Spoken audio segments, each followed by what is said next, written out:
Um período que marcou a história do Brasil foi o primeiro governo de Getúlio Vargas, que durou 15 anos. Amado por uns e odiado por outros, Vargas deixou um grande legado, e no vídeo de hoje iremos apresentar a vocês um pouco dessa história.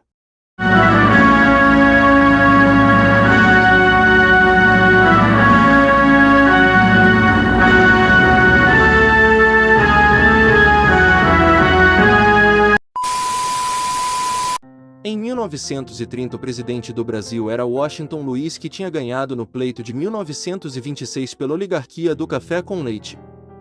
Porém, a política do café com leite acaba entrando em uma crise pelo fato do presidente Washington Luiz, em 1929, ter escolhido o paulista Júlio Prestes como sucessor para o cargo, criando uma crise com as oligarquias mineiras, que deviam escolher o sucessor de Washington Luiz. Por conta desse ocorrido, as oligarquias mineiras juntam-se com as oligarquias do Rio Grande do Sul e da Paraíba, criando a Aliança Liberal com Getúlio Vargas como candidato a presidente e João Pessoa como vice. Getúlio Vargas e João Pessoa defendiam em seu guia eleitoral a criação de direitos trabalhistas, a participação feminina nas eleições, voto secreto e a criação da justiça eleitoral. Mas ao fim do pleito de 1930, Júlio Prestes é eleito presidente do Brasil. Essa vitória não deixou nem um pouco a oposição feliz, que acusou que nas eleições tinha ocorrido fraude na apuração dos votos. A Aliança Liberal começou a provar diversas divergências na contagem, como um exemplo na cidade de Osasco, que possuía 3.000 eleitores e foram contados mais de 6.000 votos para Júlio Prestes. Diante dos fatos, o presidente Washington Luiz é pressionado a renunciar ao cargo. Mesmo assim, deixa claro que só sairia preso ou morto. A situação acaba agravando-se com a morte de João Pessoa. A partir de 3 de outubro de 1930, Getúlio Vargas, juntos com alguns movimentos, entre eles o movimento tenentista, criou uma grande revolta armada sobre o presidente Washington, formando uma junta provisória com 3 ministros militares: Tasso Fragoso, Mena Barreto e Isaías de Noronha, que prende Washington Luiz.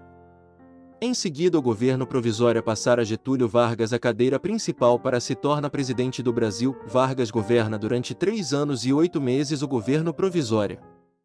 Os primeiros passos durante o governo provisório foi a criação de uma nova Constituição no Brasil, a dissolução do Congresso Nacional e câmaras estaduais e municipais.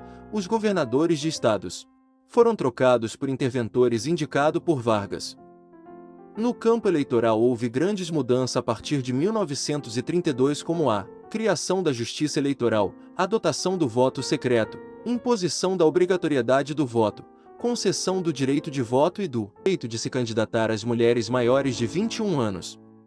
Em 14 de julho de 1934, a nova Constituição é promulgada. Ficou caracterizada por ser bastante moderna. Para insatisfação de Vargas, ela reduzia os poderes do executivo e estipulava o mandato presidencial para 4 anos, sem possibilidade de reeleição. Um dia depois da promulgação, Getúlio Vargas foi reeleito presidente em votação indireta realizada na Assembleia Constituinte, dando início à segunda parte do governo Vargas, conhecido como Governo Constitucional, que vai até 1937. Durante o governo constitucional tiveram diversos fatores que colaboraram com a criação do Estado Novo. A intentona comunista, também conhecida como Revolta Comunista de 35 ou Revolta Vermelha de 35, foi uma tentativa de golpe contra o governo de Getúlio Vargas realizado entre 23 e 27 de novembro de 1935 por militares, junto à Aliança Nacional Libertadora, ANL, com o apoio do Partido Comunista do Brasil e da Internacional Comunista. O levante ocorreu nas cidades de Natal, Recife e no Rio de Janeiro. Durante de 1934 a 1937, muitas perseguições foram feitas por Vargas aos opositores através da Lei de Segurança Nacional 1935. Declaração de Estado de Sítio em novembro de 1935. O Tribunal de Segurança Nacional 1936, porém golpe só eclodiu a partir de 1937 durante a campanha eleitoral para presidente, que seria em 1938. Vargas, junto com seus aliados, forjam um documento que foi chamado de Plano Corrêa. Seria um plano comunista com teor golpista que estava para acontecer no Brasil. A partir daí, Vargas começou a espalhar medo e temor pelo Brasil, e no dia 10 de novembro Vargas autorizara o exército a cercar o Congresso Nacional e dispensa os deputados. Também no dia 10 de novembro é apresentada a nova Constituição, que seria a quarta Constituição do Brasil, que ficou conhecida como Polaca, pelo fato de ter leis de inspiração fascista, tal qual a Carta Magna Polonesa de 1935. Durante o Estado Novo foi criado o DIP, Departamento de Imprensa e Propaganda. Ele tinha a função de censura e fazer propagandas para divulgar o governo Vargas.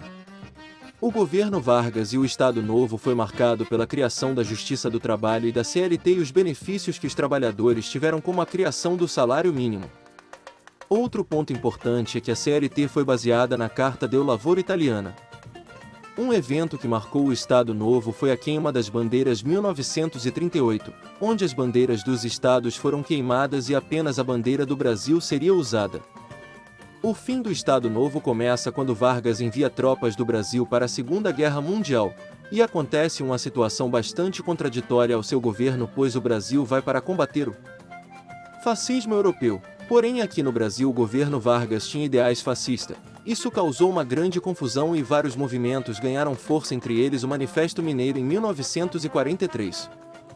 Sentindo-se pressionado e querendo manter uma fama de democrático, Getúlio manda soltar seus opositores políticos, entre eles Luiz Carlos Prestes, que passou 10 anos preso. Getúlio então convocou as eleições para 1945, e devido à grande pressão que Vargas estava tendo por parte dos militares, acaba renunciando em outubro de 1945, dando fim na era Vargas.